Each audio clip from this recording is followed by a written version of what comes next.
فیصل چودھری صاحب، آج supreme court نے بڑا فیصلہ سنا دیا ہے، تو کیا کہتے ہیں بطور قانون دان آپ؟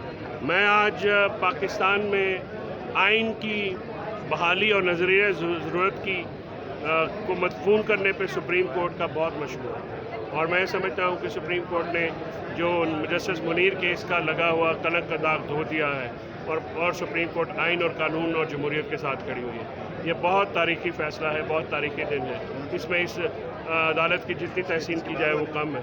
اس فیصلے سے پاکستان میں جمہوریت مضبوط ہوگی، اور یہ فیصلہ جو ہے کرنے میں ہمیں سب کو اب کوئی بات رہ نہیں گئی ہے کہ پاکستان آئین کے مطابق چلے گا، اشرافیہ کی خواہشات اور ڈنڈے کے زور پہ نہیں چلے گا۔ فیصل چودھری صاحب، یہ بھی بتا دیں، اگر سپریم کورٹ کے فیصلے پر حکومت عمل درآمد نہیں کرتی تو پھر کیا ہوگا؟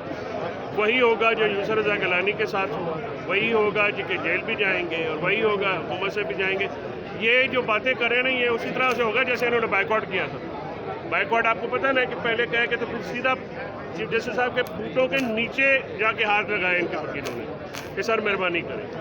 یہ ایک مافیا ہے، یہ مافیا کا طریقہ کار ہوتا ہے۔ یہ پہلے چڑھتے ہیں، جب آگے سے کوئی ان کو روکے تو پھر جوتے چھوڑ کے بھاگ، تو یہ جوتے چھوڑ کے حکومت بھاگے گی۔ اچھا سر جی، یہ تو پنجاب کے حوالے سے فیصلہ تھا، خیبر پختونخوا کے حوالے سے پاکستان تحریک انصاف کب تک سپریم کورٹ سے رجوع کرے گی؟ کیا ہم آلریڈی ہیں، ہم اس کا بھی دیکھ رہے ہیں، اور مجھے یہ فیصلے کی ڈیٹیلز آنے دیں، اس میں خیبر پختونخوا کا بھی فیصلہ ہوگا۔